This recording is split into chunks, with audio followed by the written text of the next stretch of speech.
Сайн байцгаана уу? Манай дараагийн дугаар ороход бэлэн болсон байна. Өнөөдрийн та бүхэндээ ярьж өгөхөөр бэлдсэн хэрэг бол саяхан ил болсон насанд хүрээгүй хүүхдүүдтэй холбоотой үнэхээр хайргас, аимшигтай, сэтгэл өвдгөм ийм хэрэг байгаа.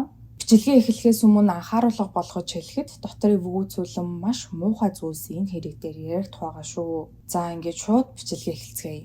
2023 оны 11-р сард Шуурхай албаны 911 утсанд 15 настай өсвөр насны хүүгээс нэг нь дуудлага ирсэн.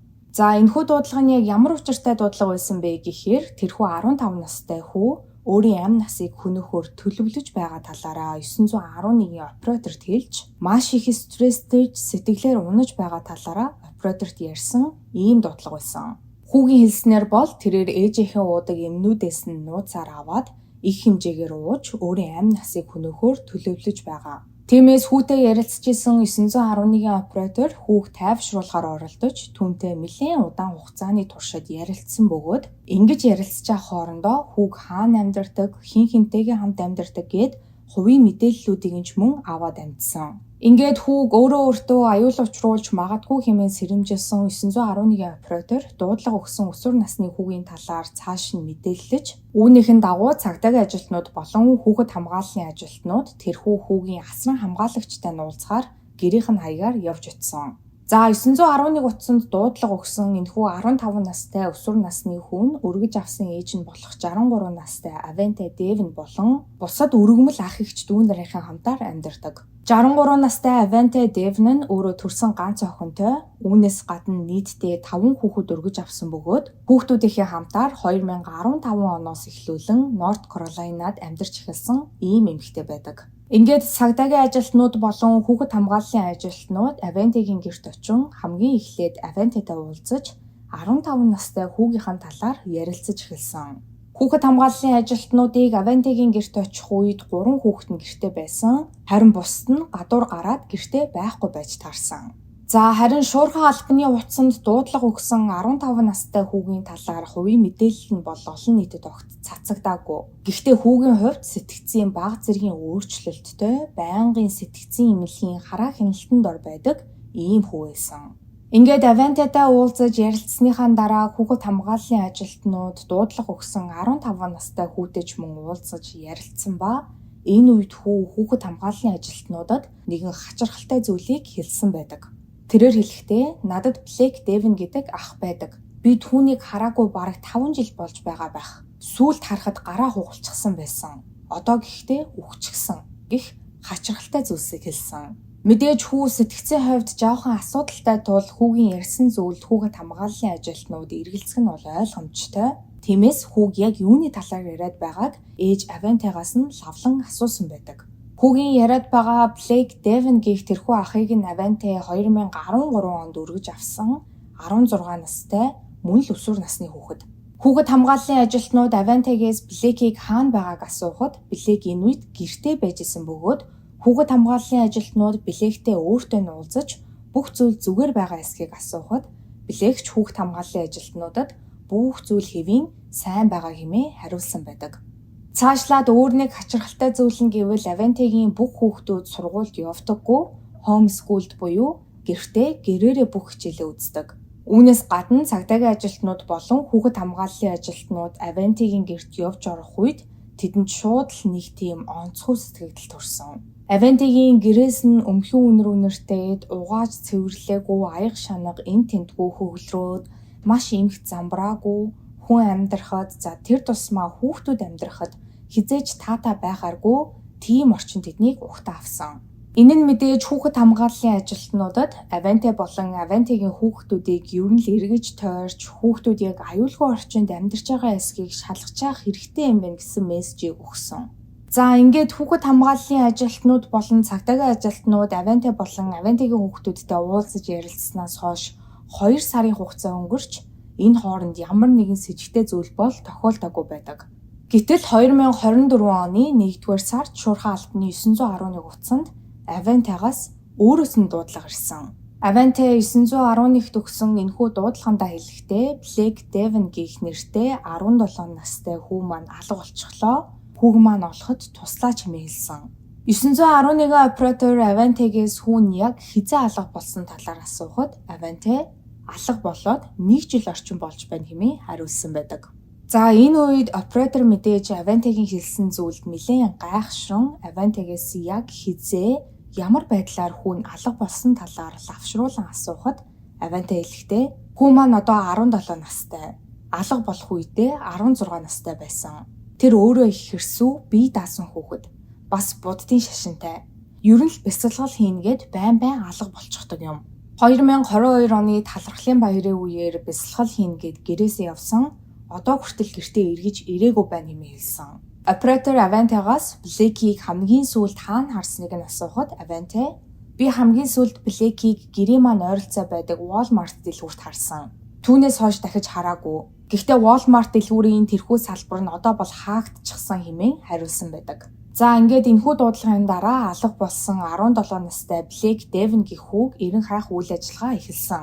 Энэхүү хэрэг дээр ажиллаж эхэлсэн мөрдөгчид хамгийн эхлээд 2 сарын өмнө Авантегийн гэрт очиж Аванте болон хүүхдүүдтэй биечлэн уулзсан хүүхэд хамгааллын ажилтнуудтай уулзсан ярилцаж Авантегийн гэрт очисон талаарх тайланг нь уншиж танилцсан ба хамгийн хачирхалтай нь энэ үед бидний мэдж байгаачлан Блэк гэртээ байсан. Тэр байтугай Блэк өөрөө хүүхэд хамгааллын ажилтнуудтай уулзаж ярилцсан. Тэгэхээр 17 настай Блэк алга болоод бүтэн 1 жил өнгөрч байгаа юм бол өөрийгөө Блэк хэмээн танилцуулсан тэр өсвөр насны хүү яг хэн байсан бэ? За гэтэл өөрийгөө Блэк хэмээн танилцуулсан тэрхүү өсвөр насны хүү яг үнэндээ Блэк биш байсан гэдг нь мөрдлөгийн үеэр тодорхой болсон.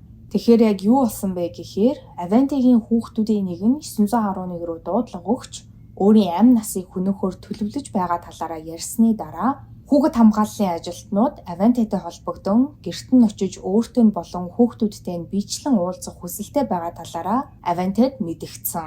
Энэ үед нь Аванте хүүхэд хамгааллын ажилтнууд Блэкийг алга болсныг олж мэдээд хүүхэд нь алга болцоход байхад цагдаад мэдэгдээгүй гэж өөрийг нь буруутгах хэмээн бодоод өөр нэг хүүдээ хэрвээ би чамайг Блэк гэж дуудвал өрөөнөөсөө гарч ирээд өөрийгөө Блэк гэж танилцуулаад бүх зүйл зүгээр хэвэн байгаа гэж хүүхэд хамгааллын ажилтнуудад хэлээрэй хэмээн зааварчилсан байсан.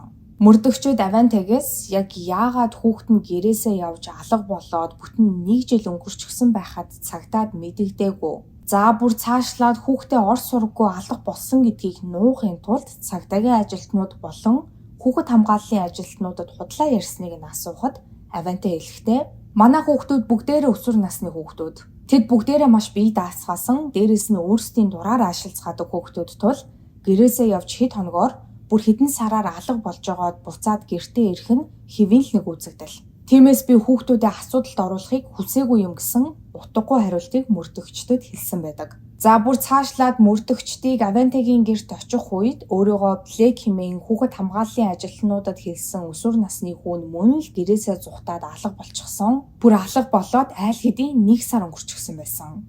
За ингээд мөрдөгчөд Авантегийн талаар илүү их судалж үзээд өөр нэг хачин зүйлийг анзаарсан нь Аванте 2011 оны 1-р сард Лондон Девин гэх 14 настай охиныг өргөж авсан ба охин үдээд 27 настай байх ёстой.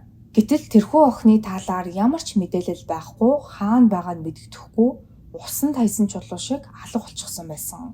Өмнө нь хэлсэнчлэн Аванте өөрөө нэг охинтой, үүнээс гадна нэг охин, 4 хүүгээд нийтдээ 5 хүүхэд өргөж авсан. Тэгэхээр Авантегийн 6 хүүхдийнх нь 3 тухайн үед ямар ч ор сургаггүй алга болчихсон байдалтай байсан гэсэн үг.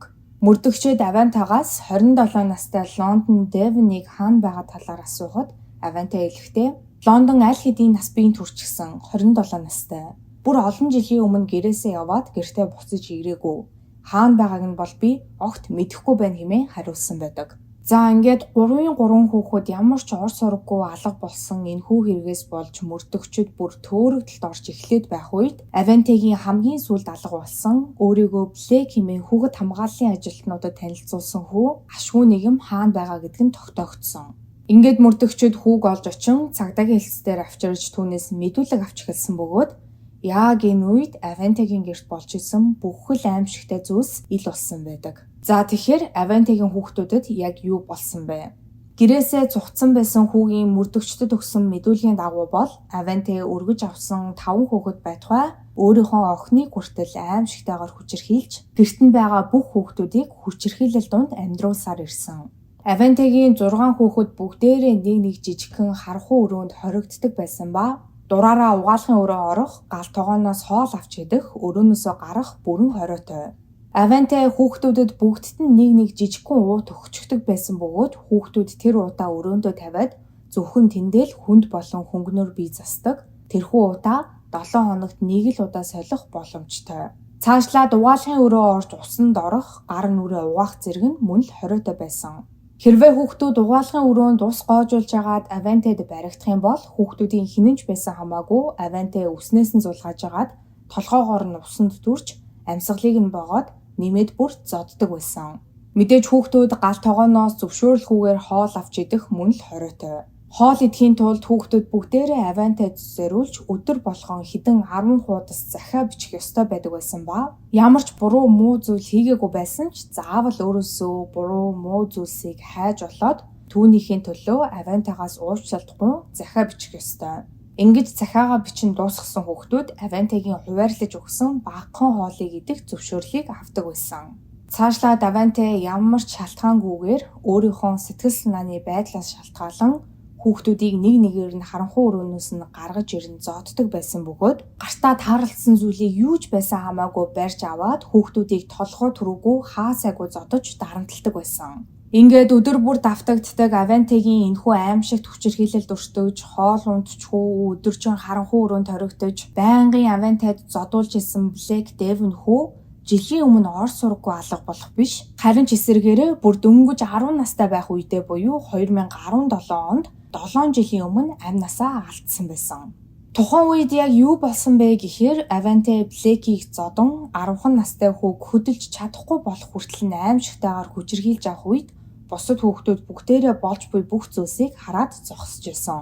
Хөөхий Блэк хүүгийн хувьд тэрээр Авантед зодуулсныхаа дараа дахин босож ирээгүй.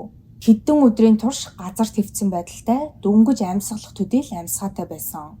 Бусад хүүхдүүд энэ үед Авантегаас Блэкийг эмнэлэг түргэж өгөхийг гуйж исэн боловч Аванте мэдээж хүүг эмнэлэг түргэж өгөхгүй байсаар 3 хоногийн дараа гэхэд Блэк хүү амьсгал хураасан байдаг. Блэкийг амьсгал хурааснаас хойш хэдэн хоногийн турш Аванте Блэкийн цогцыг яах талаараа бодож байгаад нэг өдөр хүүхдүүдийг бүгдийг нь дуудан өрөөнөөс нь гаргаж ирээд Блэкийн цогцыг мөчилж жижиглээд хідэн хэсэг болгон хуваахыг хүүхдүүдэд тушаасан байдаг.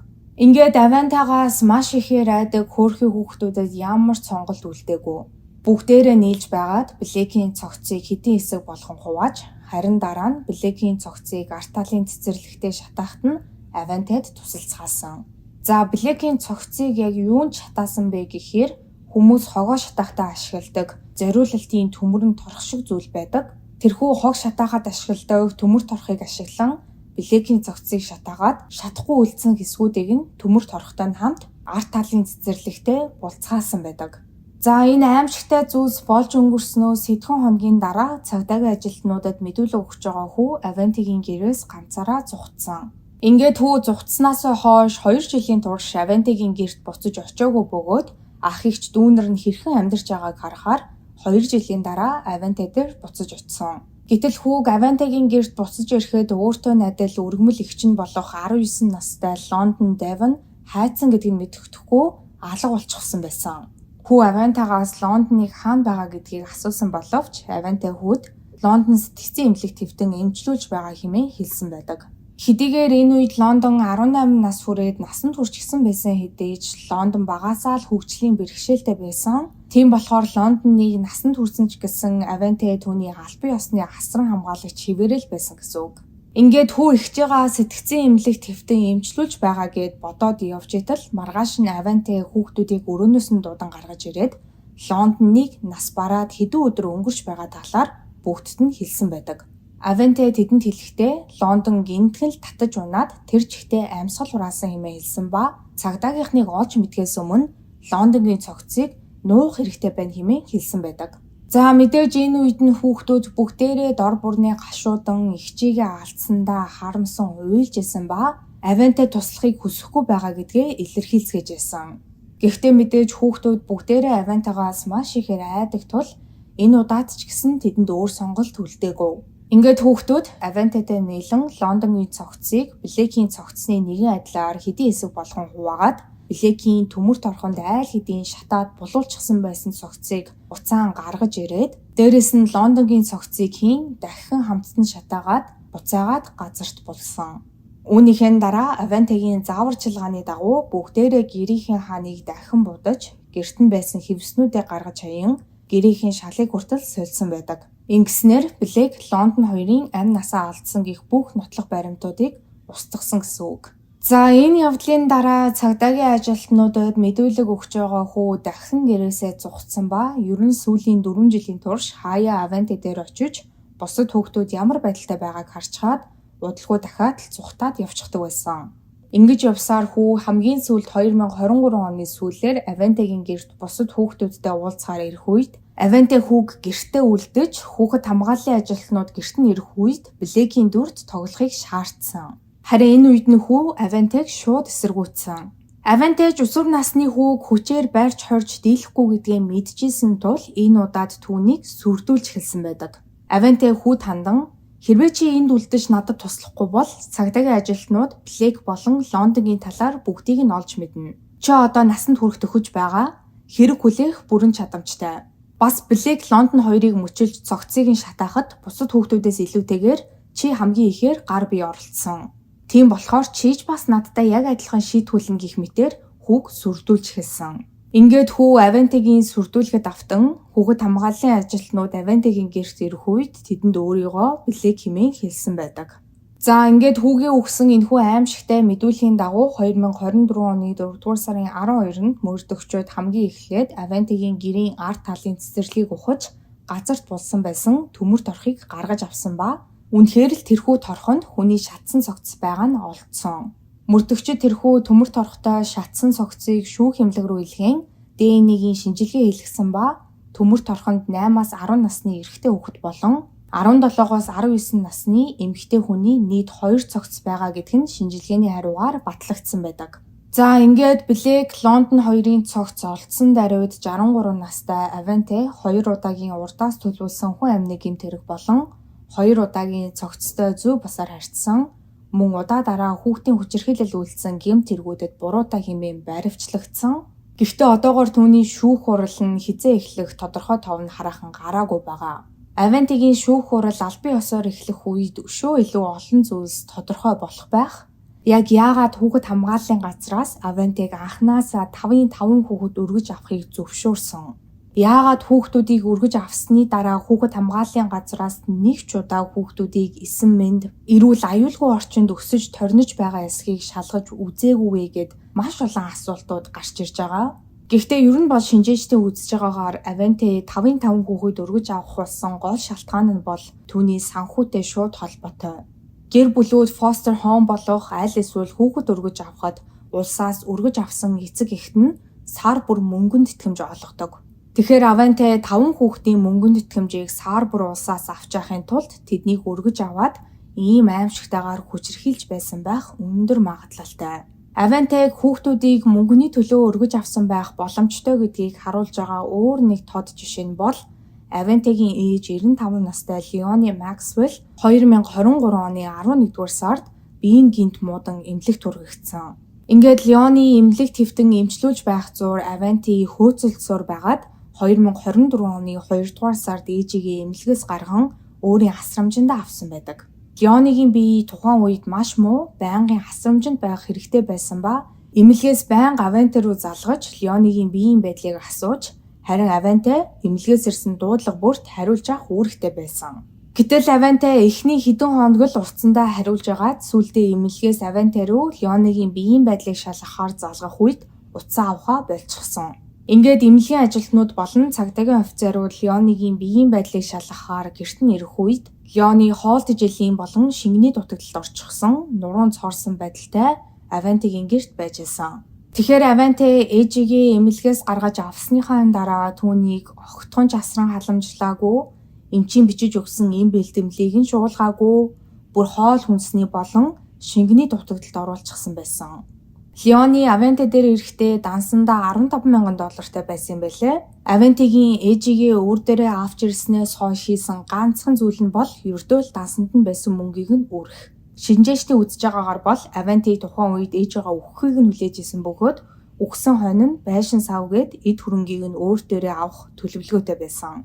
За цаашлаад мөрдлөгийн хувьцад мөрдөгчүүд Авентигийн төрсөн охинтой ч мөн ярилцаж түүнээс мэдүүлэг авсан. Авенте зөвхөн өргөж авсан хүүхдүүдээ ч биш, өөрийн хүүхдээ ч мөн бусад хүүхдүүдийн адилаар байнгын хүчирхийлэлд байлгаж, тэдэнтэй яг адил нөхцөл байдалд амьдруулдаг байсан. Тэгэхээр энэ эмэгтэйд өөрөөс нь өөр хинч хамаагүй, ямар амин хувиа хичээсэн чөтгөр шиг хүн гэдэг нь үйлдэл болгоноос нь ийхүү илтээр харагдаж байгаа. Авентигийн шүүх хурал нь яг хэзээ эхлэх, Авенте шүүхээс яг ямар ял авах зэрэг нь одоогийн байдлаар бол тодорхойгүй байгаа. Гэхдээ энэхүү аимшиг тэргийн талаар өөр нэмэлт мэдээллүүд гарах юм бол ямар нэг байдлаар та бүхэндээ мэдээлэлээр төлөвлөж байгаа. Та бүхэн маань бас энэхүү хэргийн талаар юу гэж бодож ийн, өөрийн хувийн бодлоо доор сэтгэл хэсэгт үлдээж бусадтайгаа мөн хуваалцаарай. Ингээд энэ удаагийн дугаар маань энэ түрээ дуусж байна. Миний оруулдаг бичлэгнүүд таалагддаг болвол лайка дараарай, subscribe дараарай. Хажууд нь байгаа хонхон дээр дарах юм бол намайг шинэ бичлэг хийх болгонд та бүхэнд мэдээлэл очих болно шүү. Ингээд дараагийн 7 хоногийн мегмар гарагч шинэ дугаараар уулзлаа. Түр баяртай.